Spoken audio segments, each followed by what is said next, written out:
There comes a point on the path where the world doesn't feel evil. It doesn't even feel broken. It feels fake. Conversations feel scripted. Goals feel borrowed. The distractions that once hijacked your attention feel hollow. The identity you once defended starts feeling like a costume you forgot that you were wearing. And the strange part is, nothing outside of you has changed, but something within has shifted. The world you used to believe in no longer carries the same weight. And at first, this can feel strange. But the world isn't becoming fake. You're finally seeing through the illusion. And when the monad breaks through, the false world can no longer affect you in the same way that it used to.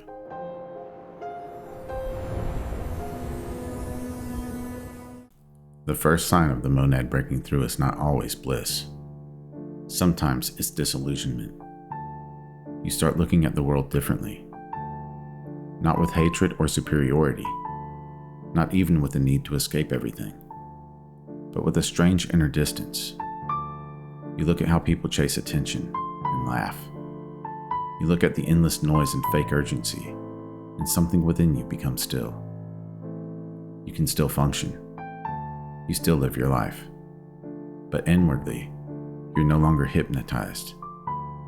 This is where many people panic. Because when the illusion starts losing its power, the mind thinks something is wrong. The mind was trained to survive inside the false world. It learned how to seek approval. It learned how to fear rejection. It learned how to measure worth through status. So when those things stop feeling real, the mind doesn't immediately celebrate.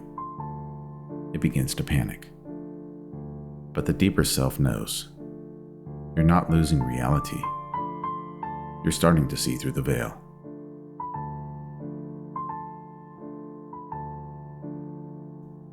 The monad is not some object outside of you that suddenly appears. The monad is the original unity behind the fragmented self. It is the silent source before your story began. It is the peace that existed before fear entered your consciousness. It is the unity before division. So when the monad breaks through, it doesn't feel like adding something new. It feels like something ancient becoming undeniable. That's why the world feels fake. Because you're beginning to remember what is real. You start noticing how much of human life is built on imitation. And imitation thrives in limitation. And before awakening, imitation limited you as well.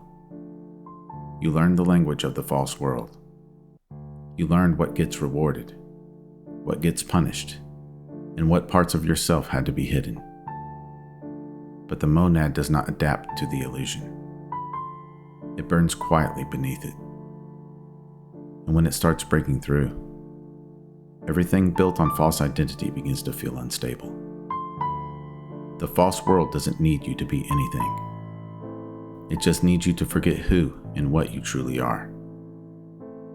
The false world wants you to identify with the character that you play.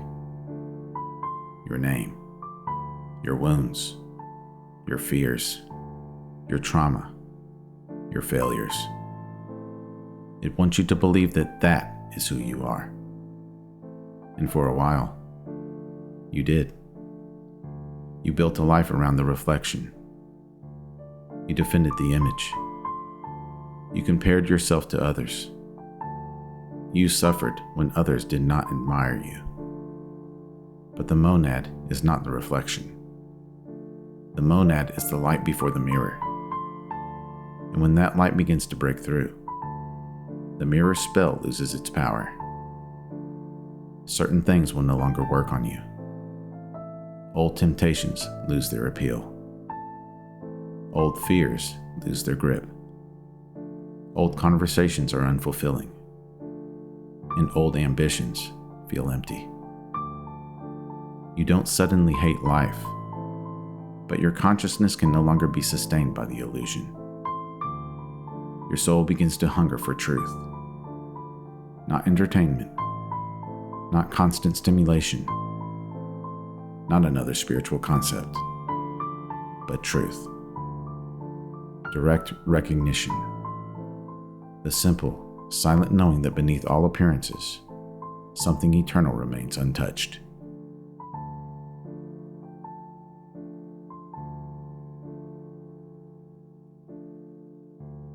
But here is where the path can become distorted. When the world starts feeling fake, the ego may try to hijack the realization. It may say, "I'm above these people. I'm more awakened than them. They're still asleep, and I'm awake. This world is beneath me." That is not the monad. That's the ego wearing mystical clothing. The monad doesn't make you arrogant. It makes you clear. It doesn't make you hate the world. It frees you from worshiping the world. When the monad breaks through, you don't need to despise the dream.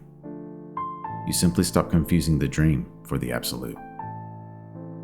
You still love people. You still participate in life.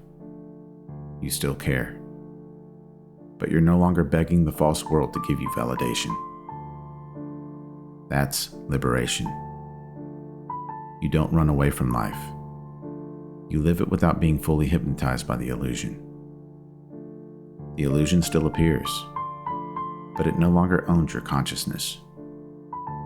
This breakthrough can feel lonely at first, because your attachment to the old world doesn't disappear immediately.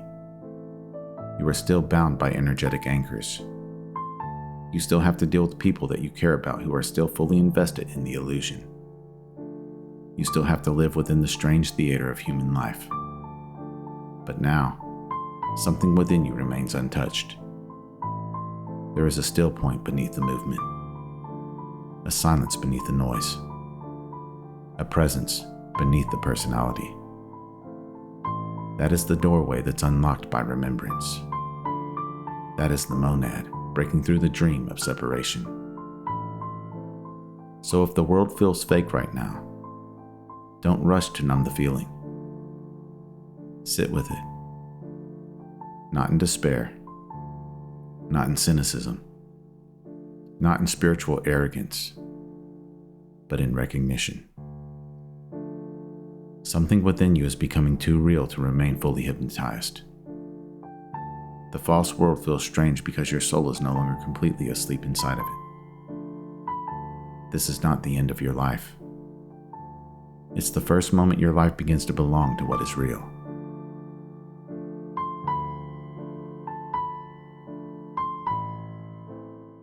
If this transmission resonated with you, like this video, subscribe to the channel, and share it with someone who may be starting to see through the illusion but doesn't yet have the words for it.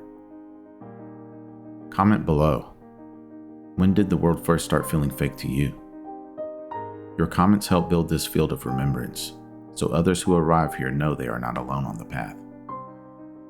And if you feel called to support the channel more directly, there are a few ways to do so. You can leave a super thanks on this video. Buy me a coffee at buymeacoffee.com/magnumopus333, or you can visit the Magnum Opus 333 store on Teespring. The links are in the description below. And if you want to go deeper with this work, consider becoming a channel member. Membership helps sustain these transmissions and supports the creation of deeper monad-centered content for those who feel called to this path. Remember, your consciousness is the key that unlocks reality. Let's keep unlocking it together. Thank you for watching. Until next time.